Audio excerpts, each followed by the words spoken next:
Hey, this is V, and you're listening to Bite Size Book Reviews. So, this book is called Killobyte by Piers Anthony, and I guess it's one of my more recent science fiction reads. There are technically two main characters. So, first we have Walter, who is a former policeman, but due to a series of really unfortunate events like bad decisions and bad luck, he has now lost the use of his legs.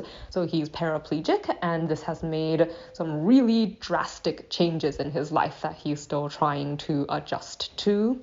Then we have Dale, who is a senior in high school. She's also type 1 diabetic and was recently dumped by her boyfriend, who she was originally planning to marry. So, the emotional, distress of that, along with just everyday challenges of being type 1 diabetic, are causing her to have really serious depression and to be considering the possibility of ending her own life. I won't really explain what being type 1 diabetic means because the book does a pretty good job of it, but suffice to say it does come with quite a lot of difficulties, especially for a child and growing up through high school and stuff to handle. So both of these characters find a kind of escape in a new virtual reality game called Killobyte.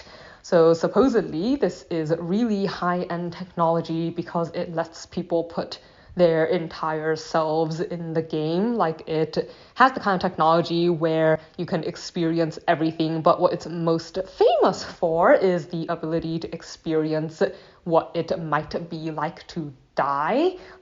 It is unfortunately a very violent game full of a lot of near-death experiences and player versus player type scenarios and stuff.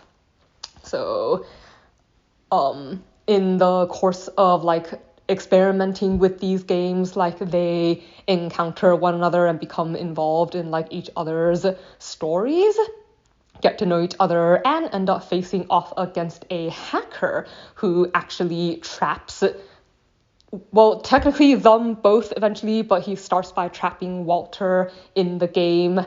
And, this is largely Dale and Walter trying to work together so that they can both make it out of this game alive.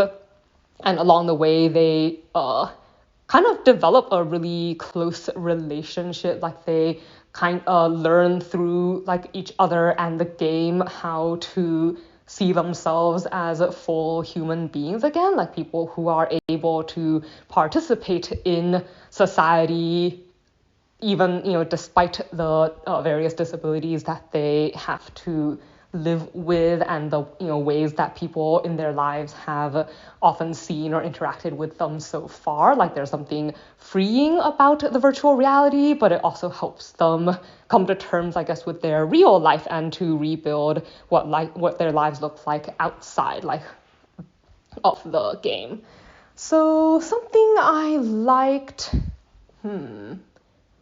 I guess probably that aspect. I appreciated the fact that the story was able to use this as a bridge for kind of helping them find their place in the world again, and their place in people's lives, helping to open their eyes, to the fact that even though you're maybe not going to live the same kind of life that the average person wants or the average person imagines, it doesn't mean you can't have a good life, and it doesn't mean you can't find someone who will appreciate you. And it's kind of interesting that because they met through the virtual reality game, they learn to appreciate each other for I guess sounds cliche, but what's on the inside rather than what's on the outside. It's they really learn to like each other for who they are, as opposed to what their appearances are and the specific, different things that they have to deal with in that regard. But some things that I did not like, I guess warning that there is a lot of violence. Like I said, the game is kind of built around violence, so there's quite a lot of bloodshed, quite a lot of killing. It's not necessarily as graphic as it might be, but it's also not a scarce thing. And then also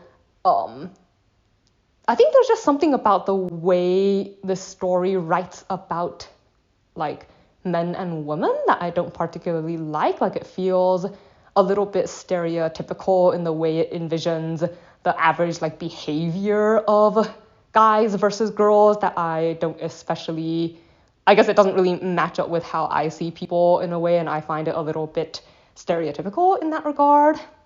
It's also a little bit slow to start off with because the first couple chapters kind of just have each individual character learning bits of the game and trying to problem solve through these random scenarios. And like, I guess maybe if you like following the problem solving part, it could be interesting, but I found it a little bit dull until the characters actually encountered one another.